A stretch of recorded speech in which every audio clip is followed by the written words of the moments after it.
ఈరోజు మాకు లంచ్ ఏంటి?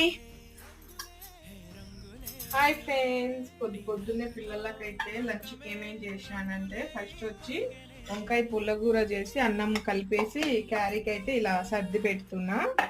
చూడండి, వంకాయ పుల్లగూర, వైట్ రైస్, ఓకేనా. ఆ తర్వాత స్నాక్స్కి వచ్చి వెజ్ సలాడ్ చేసినానండి. బ్రూక్లీ, బీన్స్, ఆలు, ఇంకా స్వీట్ కార్న్, అలాగే కాలీఫ్లవర్ వేసి చేసిన. మంచిగా ఆయిల్లో ఏం చేసి ఉడకబెట్టిన తర్వాత ఆ తర్వాత మిరియాలు చల్లి ఇలా పెట్టేసిన. కొంచెం చల్లారగానే బాక్స్ లో సర్దుతా. ఆ తర్వాత మా లియో బాబు కూడా వానికి కూడా ఇవి స్వీట్ కార్న్ బాగా తింటాడు, అందుకని వానికి కూడా కొన్ని స్వీట్ కార్న్ అయితే తీసిన. అలాగే బీన్స్ అవి తింటాడు, ఓకేనా. ఈరోజు పిల్లల లంచ్కి అయితే ఇవి పెట్టేసిన. అలాగే మీ పిల్లల లంచ్కి ఏమేం చేసినారో నాకు కామెంట్స్లో చెప్పండి.